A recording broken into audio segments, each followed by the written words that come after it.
So here's just kind of an example of us applying Occam's razor, a little question I wrote. So yes, I did write it.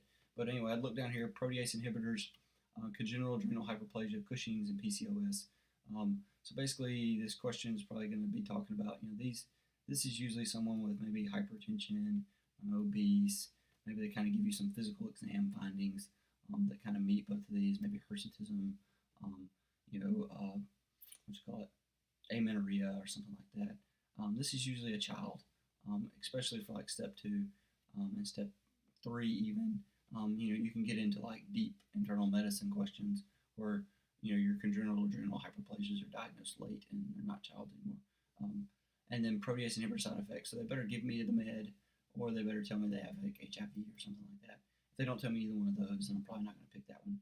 If this first sentence doesn't say, basically someone that's less than 12 years old, I'm really probably not going to pick that.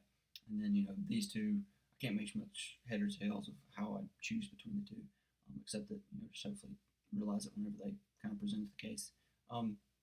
So going from there, we're going to make a diagnosis. Of note, the little kind of thing that I developed here is it's really good for diagnosis questions. It's not quite as good for management questions, but it will serve the purpose.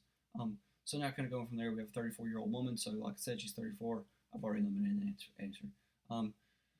Woman presents with complaints of amenorrhea for 6 months, dysmenorrhea for the past 3 years. The patient has a BMI of 40. She also has increased facial hair and acne. You get an ultrasound of the ovaries and you see multiple cysts. So all of this looks like PCOS to me. And we'll kind of go from there. On physical exam, you see abdominal striae, central obesity, buffalo hump, moon faces. What's the most likely diagnosis? So they didn't tell me anything about HIV or this medicine, so I eliminated that one. I'm between these two. I remember I was originally studying kind of in my progression of learning how to take these tests. I would have chosen PCOS because it was the most common. It was way more common than Cushing's.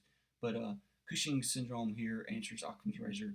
It can actually cause all of these, while PCOS is not going to cause the abdominal striae, the moon face, the buffalo hump, or the classic physical exam findings that you see in Cushing's, because they're not going to tell you this stuff in a quick question stem and try to fool you into not picking Cushing's whenever they give you a case that definitely could be Cushing's.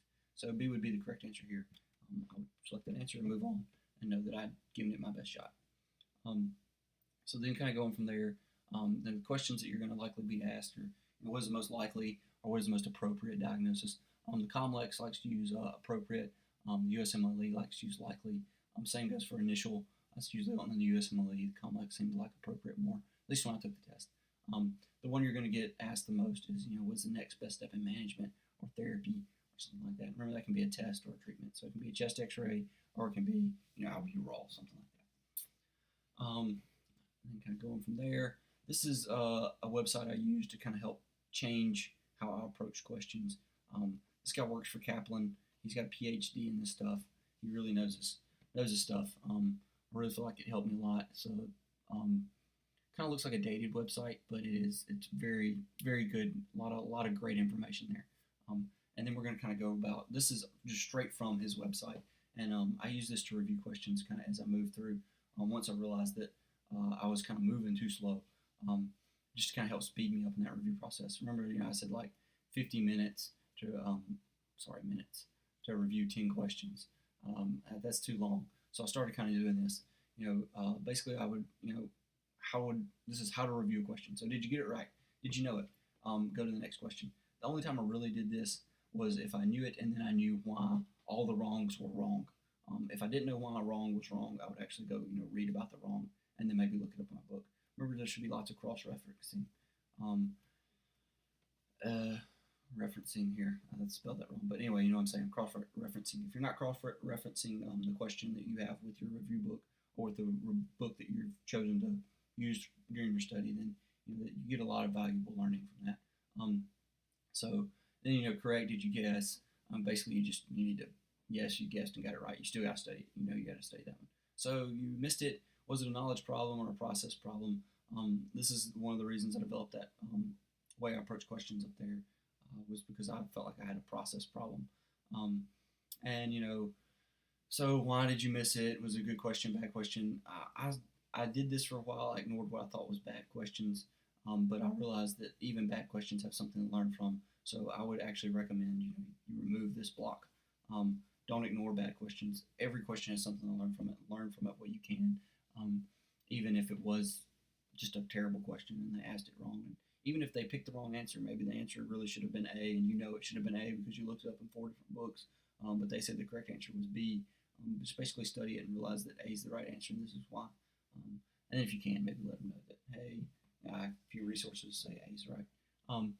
So then, basically rehearse the process once, and this is what I did. After I developed a process, I rehearsed it over and over and over. When I first started using that, process that I showed you a little bit ago, it slowed me down. So I started moving very slow because it takes a little while to do that. But then after time, I sped up. And then I started getting to the point that I didn't do it on every single question. I used it on questions that I found problematic or found hard, or realized between A, B, and C, how am I going to actually come up with an answer here? So those type of things. So this is just something new. And remember, take a look at this website. It's great. Remember the learning pyramid here? The only reason I'm going to talk about this is just basically talking about studying methods. Remember, this is what I'd call kind of passive learning, and this is more of what I'd call kind of active learning. The bottom here, and you'll kind of see.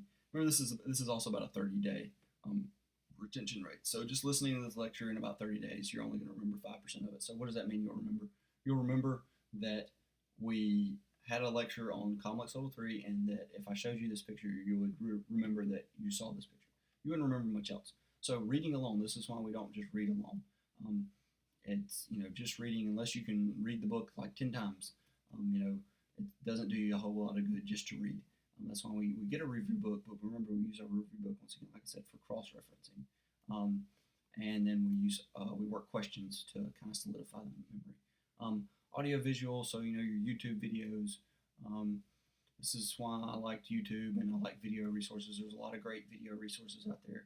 Online MedEd has a great one, and I think it's actually free. You can have there's a paid version, but there's a lot of great videos out there. YouTube, just start Googling stuff, and you'll find lots of great videos out there to watch. Demonstration, to me, this is giving a lecture poorly. I know it's kind of a strange way to look at it, but basically demonstrating the material as opposed to truly learning the material. So, there's always those lectures that you see where the guy gets up there and talks, but you can tell that they really don't understand what they're talking about. So basically, they're demonstrating the knowledge. So they did learn more from doing that than they would have if they just sat in the lecture and listened. But it's still not quite as good as what I would say like teaching others, which is the epitome of doing, the epitome of learning or active learning. Practice by doing, to me, this is where kind of questions roll in. It's not quite the same, but probably not quite as good as other. But that's, remember, once again, when we have a book, we're going to use the book for cross-referencing. We're going to have our Q bank to actually start practicing the stuff that we're learning in the book. And then group discussion. This is whenever you talk to somebody about a difficult topic. You can actually do this by yourself out loud. But this is just basically organizing your thoughts out loud. So you can do this once again by yourself. Just talk to yourself, but just talk out loud. Organize your thoughts. Just the effort of organizing the thoughts and forming sentences with it helps you learn the material. That's about all I have for that slide. Kind of where to start. So, you're here, you're in residency, you want to try to do well on step 3, or you're starting to study for step 3, and you want to know kind of where to start. And the first thing I would do is basically get a practice test, or take a practice test, or get a Q bank, and work that 300 to 400 questions, and try to establish a baseline. With that, I would try to get my weak areas, and then I would actually start studying these weak areas. So let's say OB, which this was mine, OBGYN was your weak area, and then next was like peds. So what I would do is I'd go read the OBGYN section from your review book, and then I go work the questions. Then I'd read the peds section, and then I go work the questions. And then that's kind of how I would kind of march through this whole thing. The subject areas that you do very well in, you might not even have to work questions in, depending on when your test date is and how well you want to do, and kind of some other confounding factors there. And this is another one. It's just basically just start, just start doing something. Remember, we're all very busy in residency. There's not a lot of time. A little bit a day goes a long way, but you got to do a little bit a day. Putting it off a few days in a row will really come back to bite you. And if you realize you know nothing about a topic, go read. This is what reading is good for. It's good for establishing a baseline, and that's kind of what you should use it for. So if you know nothing, go read. Or if you know a little bit, start working questions, and then start using your review book to cross-reference. If I had to tell you to do it perfect, it'd be a practice test to start. You would work, let's say you had 2 Q banks or you had 1 Q bank. You'd work either halfway through your first Q bank or all the way through one of your Q banks. Then you take another practice test, reestablish weak areas, and then kind of go through your next Q bank. So let's say you had 2 Q banks, and you have 2 practice tests that you're going to take, and then the real test. So it'd start out with the practice test, establishment of the weak areas, Q bank number 1, and then after you finish Q bank number 1, there'd be practice test number 2, and then there'd be Q bank number 2, and then there would be the real test. And that's how I would suggest prepping for it if you were to have 2 Q banks. If you didn't have 2 Q banks, you just have 1, this would be half, this would be the other half. And then throughout this entire process, you're reading a little bit and cross-referencing with your review book. Anyway, that's about all I got for this. We ran a lot longer than I meant to, and I apologize. The rest of them will try to be a little shorter. If you have any questions, feel free to get a hold of me, and thank you.